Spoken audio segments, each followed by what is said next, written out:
चलो स्टार्ट करते हैं आज की हमारी जो क्लास है। इसमें हम पढ़ने वाले हैं आज सिटी ऑफ कोस्टल रिवर्स, नदियों के किनारे पर बसे हुए शहर कौन कौन से हैं। तो नदियों के किनारे पर बसे हुए शहर से लगभग इसमें आपको 30-35 क्वेश्चन के आसपास मिलेंगे, बट सारे क्वेश्चन होंगे बढ़िया। तो इस पर बात करते हैं।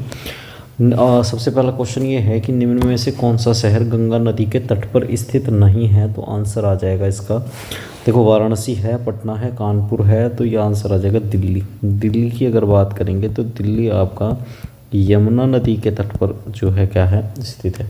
ठीक, बताइए आपको कि जो है 1912 में हमारी जो है ये क्या बना था, राजधानी बना था। और इससे भी अलग अगर आपको क्वेश्चन देखना है तो आप यमुना नदी से ध्यान रखना कि यमुना का जो उद्गम होता है, यमुना नदी का जो उद्गम है वो उत्तराखंड का एक स्थान है जिसका नाम क्या है, जिसका नाम है बंदरपुच। बंदरपुच नामक जो स्थान है, बंदरपुच नामक स्थान से इसका उद्गम होता है। यूपी की अगर बात करेंगे तो यूपी में एक डिस्ट्रिक्ट है जिसका नाम है सहारनपुर। ठीक है, ध्यान रखेंगे क्या, सहारनपुर। सहारनपुर से यमुना जो है वो क्या करती है, एंटर करती है। और एक चीज़ और ध्यान रखेंगे कि गंगा की जो सबसे बड़ी सहायक नदी है, गंगा की सबसे लंबी गंगा की सबसे लंबी सहायक नदी जो है, तो गंगा की सबसे लंबी सहायक नदी जो है वो क्या है, यमुना। बड़ी की अगर बात करेंगे तो बड़ी घग्गर है, पर लंबी जो है सबसे वो यमुना है। ठीक है, हाँ, तुम्हारे लिए क्वेश्चन है कि यमुना कितने जिलों से होकर बहती है। यूपी के 14, 18, 16, 19, 4 ऑप्शन है, आंसर दो इसका। निम्न में से क्वेश्चन समझ में आ गया होगा, कौन सा नगर गोमती नदी के किनारे पर स्थित नहीं है। तो आंसर क्या आ जाएगा इसका, आंसर आ जाएगा चित्रकूट। चित्रकूट जो है वो क्या है, इसके किनारे पर स्थित नहीं है। चित्रकूट की अगर बात करेंगे तो चित्रकूट एक बहुत फेमस जगह है, किसके लिए, राम मंदिर के लिए। अभी हाल ही में चर्चा भी चल रही है राम से रिलेटेड। तो चित्रकूट राम मंदिर के लिए क्या है फेमस है। और अगर आपसे क्षेत्र पूछा जाए तो आप बता देना है कि ये बुंदेलखंड क्षेत्र में जो है स्थित है। कहाँ पर है, बुंदेलखंड क्षेत्र में स्थित है। ठीक, इसके अलावा यहाँ पर अगर आपसे पूछा जाए कौन सी नदी के है, तो आप बता देना कि ये मंदाकिनी नदी के किनारे पर है, मंदाकिनी नदी के किनारे पर है। ठीक है, ज़्यादा कंफ्यूज मत होना कि जब आप रिवर पढ़ोगे तो नंदाकिनी, 3 रिवर आपको पढ़ने को मिलेंगी, एक पढ़ने को मिलेगी मंदाकिनी। तो एक मंदाकिनी उत्तराखंड में भी है, जो मंदाकिनी और अलकनंदा मिलकर जो है एक कर्णप्रयाग बनाएंगे, वो अलग है। ये क्या है, ये अलग नदी है मंदाकिनी। ये कहाँ पर है, ये एमपी में है, छोटी सी नदी है। ठीक, चलो अगला क्वेश्चन क्या है। अगला क्वेश्चन ये है कि गंगा नदी पर कौन सी प्रांतीय राजधानी स्थित है। तो आंसर आ जाएगा, देखो भुवनेश्वर नहीं है, लखनऊ अलग है, कोलकाता हुगली नदी पर है। चलो ये बताओ लखनऊ कौन सी नदी के किनारे पर है। ये तो आसान क्वेश्चन है। ठीक, तो भुवनेश्वर तो किसी नदी के किनारे पर है ही नहीं, कोलकाता हुगली नदी के किनारे पर, लखनऊ तुम्हारे लिए क्वेश्चन है। पटना की अगर बात करेंगे तो पटना इसका क्या हो गया, आंसर हो जाएगा। पटना जो है गंगा नदी के किनारे पर स्थित है। ठीक है, और अगर ध्यान रखना तो आप ये भी कह सकते हैं कि सर ये बिहार का सबसे बड़ा शहर है। ठीक है, सबसे बड़ा क्या है, बिहार का सबसे बड़ा शहर है। ठीक है, अगर आपसे पूछा जाए इसका प्राचीन नाम क्या है, तो इसका प्राचीन नाम है पाटलिपुत्र। ठीक, इसका प्राचीन नाम क्या है, इसका प्राचीन नाम है पाटलिपुत्र। कई जगह इसको जो है कुसुमपुर भी कहा गया है, इसका नाम कुसुमपुर भी। ठीक है, ठीक, ध्यान रखना। और पुष्पपुरी भी इसका नाम रहा है, तो कुसुमपुर, पुष्पपुरी ये भी इसके जो है नाम रहे हैं। ठीक, अगला क्वेश्चन क्या है। अगले क्वेश्चन की अगर बात करेंगे तो अगला क्वेश्चन है हमारा, गंगा यमुना और अदृश्य सरस्वती नदी के संगम पर स्थित है। गंगा यमुना और अदृश्य सरस्वती के संगम पर स्थित क्या है, इलाहाबाद है। इलाहाबाद जो है वो क्या है आपका एक त्रिवेणी घाट है। ठीक, तो ये क्या है आपका गंगा यमुना के संगम पर जो है स्थित है। इसके बाद ध्यान रखना कि हाल ही में थोड़े दिन पहले जो है इलाहाबाद का नाम बदलकर जो है क्या कर दिया गया है, प्रयागराज नाम इसका कर दिया गया है। वैसे सिंपल सी बात है कि प्रयागराज और इलाहाबाद में तो काफ़ी डिस्टेंस है, इसका नाम बदलने की कोई ख़ास ज़रूरत है नहीं थी, बट पता नहीं इसका नाम जो है क्यों बदला गया है। तो करते हैं बात इस पर। तो अगला जो क्वेश्चन होगा हमारा वो कौन सा होगा, गोवा राज्य की राजधानी जो पणजी है। ठीक है, गोवा राज्य की जो राजधानी पणजी है वो कौन सी नदी के किनारे पर है, तो आंसर आ जाएगा इसका मांडवी नदी के किनारे पर है। ठीक है, क्लियर है। और ये ध्यान रखना कि ये जो नदी है कर्नाटक और गोवा दो राज्यों में बहती है। कहाँ पर, कर्नाटका में और गोवा में बहती है। ठीक, और एक खास बात और है, मांडवी नदी 30 धाराओं से मिलकर बनती है, ये ध्यान रखना। 30 धाराओं से, 30 धाराओं कह दो या 30 स्रोत कह दो, 30 धारा या 30 स्रोत से मिलकर जो है नदी बनी है मांडवी। अगला क्वेश्चन क्या है, आगरा किस नदी के किनारे पर है, तो ये तो सबको पता है कि यमुना नदी के किनारे पर है। अब आगरा में है क्या, आगरा में है ताजमहल। ताजमहल से भी पहले एक क्वेश्चन है कि आगरा की स्थापना किसने करी थी, तो सिकंदर लोदी के द्वारा। ध्यान रखना कि सिकंदर लोदी के द्वारा क्या किया गया था, सिकंदर लोदी के द्वारा जो है आगरा की स्थापना की गई थी। इसके बाद मुग़लों ने इसको सही तरीके से जो है डेवलप किया, क्योंकि सिकंदर लोदी के बाद एक दो राजा आए और उसके बाद मुग़ल वंश की स्थापना हो गई। और मुग़ल वंश की स्थापना के बाद फिर मुग़लों ने अपनी राजधानी आगरा को ही बना के रखा था। ठीक है, तो ताजमहल जो है आगरा में है। और ये जो है ये भी ध्यान रखना कि यूनेस्को की विश्व धरोहर की सूची में है। ठीक है, ये कहाँ पर है, यूनेस्को की विश्व धरोहर की सूची में जो है ये क्या है, स्थित है। ठीक, अगला क्वेश्चन क्या होगा, अगला क्वेश्चन बड़ा प्यारा सा क्वेश्चन है भैया कि निम्न में से कौन सा शहर गोदावरी नदी के किनारे स्थित नहीं है। इसका ध्यान रखना, नहीं है, तो आंसर आ जाएगा इसका खम्माम जो है वो क्या है, खम्माम आपका गोदावरी नदी के किनारे पर नहीं है। ठीक है, खम्माम अगर देखेंगे तो ये जो है खम्माम मुन्नेर नदी के तट पर है। ये ध्यान रखना कि ये जो है ये आपका कौन सी नदी के तट पर है, मुन्नेर नदी के तट पर है। ठीक, मुन्नेर नदी के तट पर है। मुन्नेर नदी जो है अगर आप ध्यान रखोगे तो ये क्या है, कृष्णा की सहायक नदी है। ठीक है, ये क्या है आपकी कृष्णा की सहायक नदी है। ठीक, अगला क्वेश्चन क्या है, अगला क्वेश्चन है कि जम्मू कश्मीर की राजधानी श्रीनगर किस नदी के तट पर स्थित है। ये तो कोई भी बता देगा, आंसर क्या है इसका, झेलम। ठीक है, आंसर क्या है इसका, ठीक, इसका आंसर क्या है, झेलम। झेलम जो है अगर आपसे पूछा जाए तो आप कह सकते हैं कि ये सर कश्मीर घाटी में है, कश्मीर घाटी में है।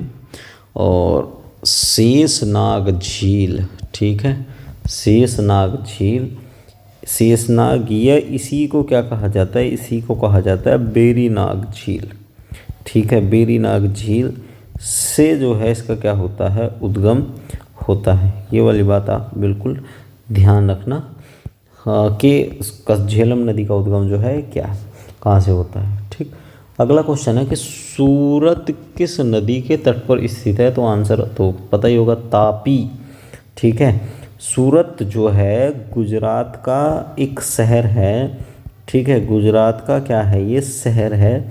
और इससे भी एक इम्पोर्टेंट बात है कि सूरत जो है वो हीरो के लिए, किसके लिए, हीरे जो डायमंड होते हैं ना, तो डायमंड के लिए जो है क्या है, प्रसिद्ध है। डायमंड के लिए क्या है, प्रसिद्ध है। इसे सूरत को डायमंड सिटी भी कहा जाता है, सिटी ऑफ डायमंड क्या है, इसको कहा जाता है। पूरी दुनिया के 80% से ज़्यादा हीरो का व्यापार अगर कहीं से होता है तो हीरो की कटाई छटाई जो होती है वो कहाँ पर होती है, ये होती है सूरत में। ठीक, अगर ध्यान और भी रखना है तो ये ध्यान रखना कि तापी नदी महाराष्ट्र में भी बहती है, महाराष्ट्र में और गुजरात, दोनों स्टेट में क्या है, बहती है। और ये इसके बीच में एक पठार है, बड़ा फेमस है, खानदेश का पठार। ठीक है, खानदेश का पठार, ध्यान रखना इसको कि खानदेश का पठार से होकर जो है ये बहती है।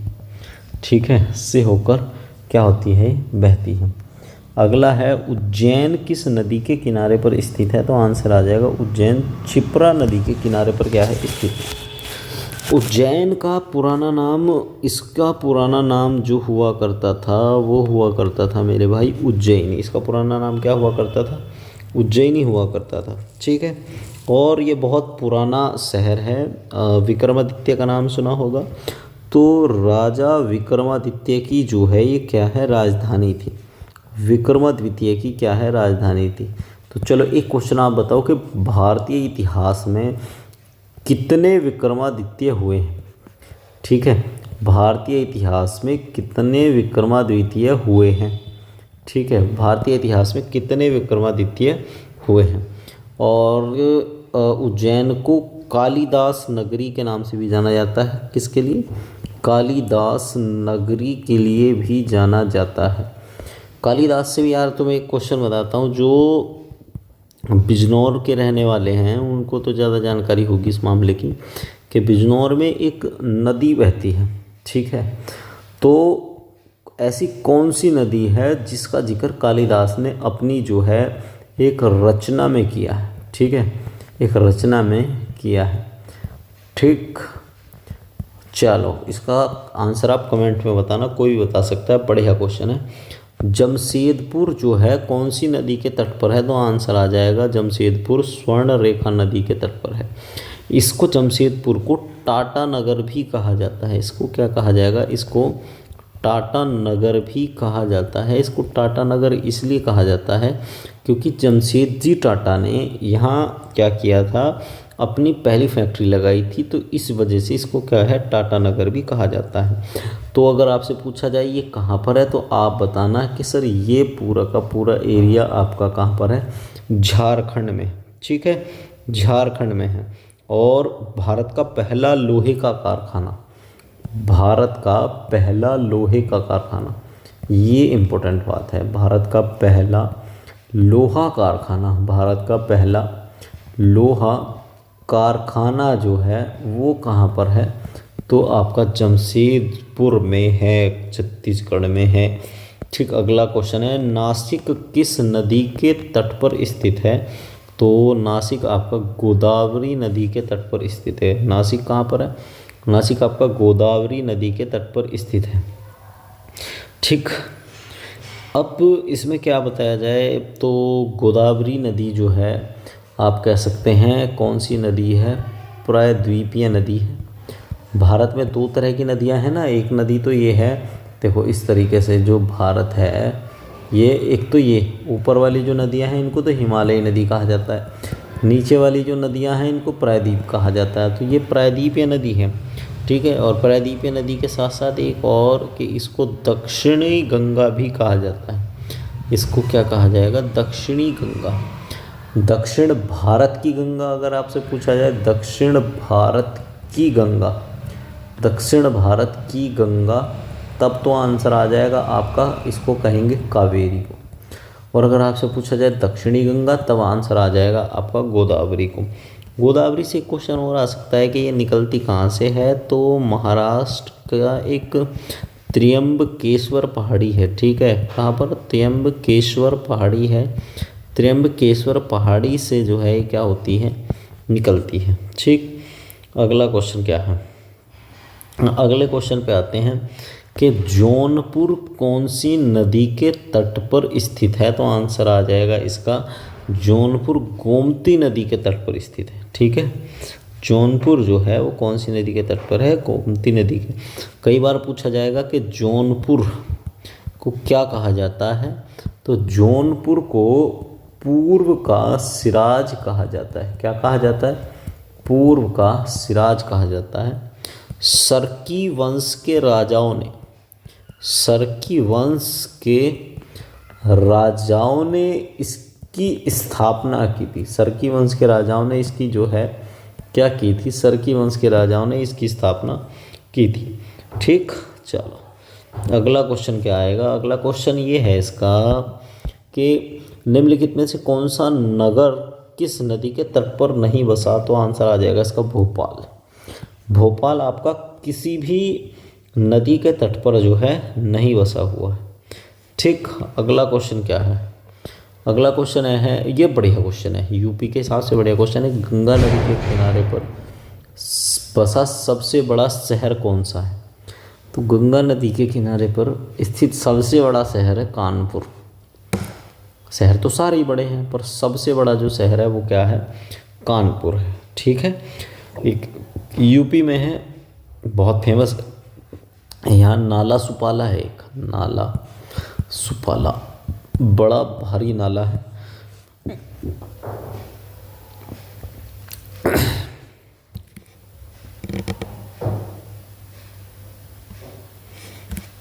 अगला क्वेश्चन क्या है? निम्नलिखित में से कौन सा शहर गंगा नदी के तट पर नहीं बसा? दिल्ली। दिल्ली कौन सी नदी के तट पर बसा हुआ है? यमुना नदी के तट पर बसा हुआ है। अगला क्वेश्चन ये बड़ा अच्छा है कि स्टील सिटी राउरकेला किस नदी के किनारे पर है? तो आंसर है ब्राह्मणी नदी के किनारे पर है। ठीक है, कहाँ पर है? ब्राह्मणी नदी के किनारे पर है। और इसी नदी को उड़ीसा का शोक भी कहा जाता है। ठीक है, ब्राह्मणी नदी को क्या कहा जाएगा? ब्राह्मणी नदी को उड़ीसा का शोक भी कहा जाएगा। कई बार पूछा जाता है कि ब्राह्मणी नदी का उद्गम किस पहाड़ी से होता है? तो अगर इसके ओरिजिन की बात करें तो इसका जो ओरिजिन होता है वो होता है दुधवा पहाड़ी से। कहाँ से? इसका ओरिजिन दुधवा पहाड़ी से होता है। ठीक, इसकी सहायक नदी का नाम है गुमरोह, बड़ी फेमस नदी है, ये भी छोटी सी है पर कहा जाता है कई बार क्वेश्चन से, तो इसकी सहायक नदी का नाम है गुमरोह। अयोध्या किस नदी के तट पर अवस्थित है? ये तो आपको पता ही होगा, सरयू नदी के तट पर अवस्थित है। ठीक है, सरयू। अयोध्या का पुराना नाम अगर आपसे पूछा जाए तो फैजाबाद, इसका पुराना नाम क्या है? फैजाबाद है। ठीक, इसको अयोध्या को कई बार अगर आपसे पूछा जाए तो इसको कौशल देश भी कहा जाता था। कौशल देश जो है इसी को कहा जाता था। सरयू नदी के नाम और पूछ लेता है कई बार कि सरयू नदी के नाम और क्या क्या हैं, तो इसी नदी को घाघरा नदी और इसी को सरजू या इसी को शारदा नदी भी कहा जाता है। क्या कहा जाता है? इसी को शारदा नदी भी कहा जाता है। बिहार में क्या होगा ये? बिहार में जाकर गंगा में क्या हो जाएगी? ये गंगा में मिल जाती है। ठीक, बिहार में जाकर गंगा में मिल जाती है। अगला क्वेश्चन क्या है? कावेरी नदी के तट पर कौन सा शहर स्थित है? कावेरी नदी के तट पर कौन सा शहर स्थित है? तो आंसर आ जाएगा इसका तिरुचिरापल्ली। तिरुचिरापल्ली कहाँ पर है? तो आप कहोगे कि सर ये तमिलनाडु में है। कावेरी नदी के तट पर बसा हुआ एक शहर है और प्राचीन काल में जो चोल साम्राज्य है ना, चोल साम्राज्य का एक जो है फेमस शहर था। ये कहाँ का? तो आप ध्यान रखना कि चोल साम्राज्य का भाग था। आप ये कह सकते हैं कि क्या चोल साम्राज्य का क्या था? भाग था। अगर आपसे पूछा जाए कि ये कहाँ से निकलती है कावेरी नदी, तो आप ये कह सकते हैं कि कावेरी नदी ब्रह्मगिरी पहाड़ी से निकलती है। ठीक है, और बंगाल की खाड़ी में जाकर जो है क्या हो जाती है? मिल जाती है। इसी नदी को लेकर कर्नाटक में, ठीक है, कर्नाटक में और तमिलनाडु में जो है इसको लेकर डिस्प्यूट भी है। ठीक, ध्यान रखना कि किस नदी को लेकर जो है कर्नाटक और तमिलनाडु में डिस्प्यूट है। तो आप ध्यान रखना कि कावेरी नदी को लेकर इन दोनों जो है राज्यों में क्या है? डिस्प्यूट है। साबरमती नदी किस शहर के किनारे पर है? साबरमती नदी किस शहर के किनारे पर बहती है? तो कोई भी बता देगा। ये अहमदाबाद के किनारे पर क्या है, बहती है। अहमदाबाद अगर आपसे पूछा जाए तो आप ये कह देना कि सर गुजरात का सबसे बड़ा शहर, गुजरात का सबसे बड़ा शहर जो है, गुजरात का सबसे बड़ा शहर जो है वो क्या है, अहमदाबाद है। और भारत में 7वें नंबर पर आता है, भारत में 7वें नंबर पर है। ठीक, इसका नाम जो है सुल्तान अहमद शाह के नाम पर जो पड़ा हुआ है। एक सुल्तान थे जिनका नाम था अहमद शाह। ठीक है, सुल्तान अहमद शाह के नाम से, सुल्तान अहमद शाह के नाम से जो है इसका नाम पड़ा हुआ है। ठीक, और भारत का मैनचेस्टर अगर आपसे पूछा जाए किसको कहा जाएगा, तब आप क्या कहोगे कि भारत का मैनचेस्टर, भारत का मैनचेस्टर अहमदाबाद को कहा जाता है। ठीक है, भारत का मैनचेस्टर किसको कहा जाता है, अहमदाबाद को कहा जाता है। ठीक, अगला क्वेश्चन, नासिक किस नदी के किनारे पर स्थित है? तो आंसर आ जाएगा इसका, गोदावरी नदी के किनारे पर स्थित क्या है, नासिक। ठीक है, अगर आपसे पूछा जाए नासिक कौन से राज्य में, तो आप क्या कहोगे, महाराष्ट्र में है। ठीक,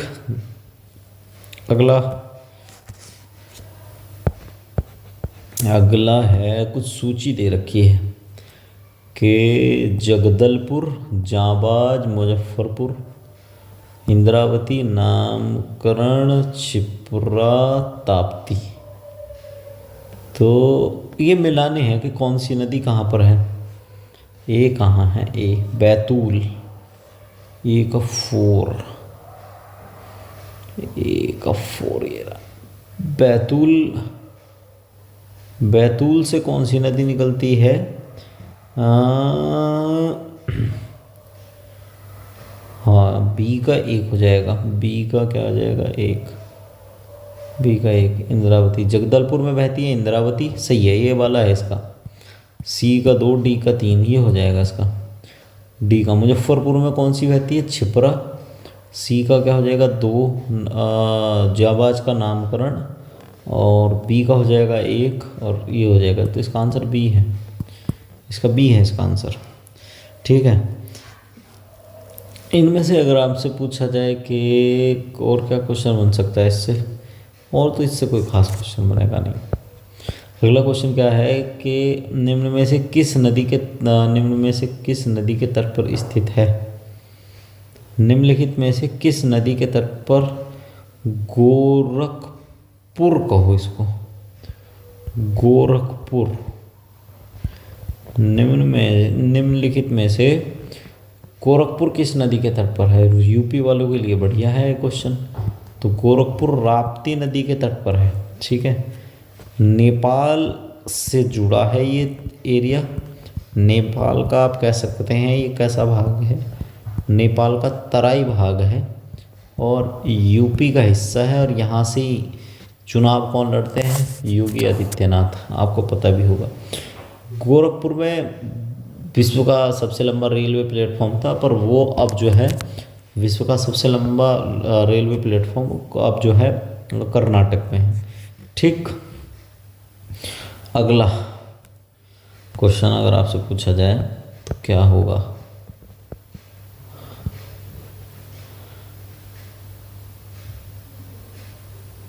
एक क्वेश्चन मैं दे देता हूं आपको कि भारत की सबसे बड़ी नदी, भारत की सबसे बड़ी नदी जो लाल बाढ़ के लिए प्रसिद्ध है, कौन सी है, आंसर बताओ। ठीक है, चलो आज के लिए इतना ही, धन्यवाद।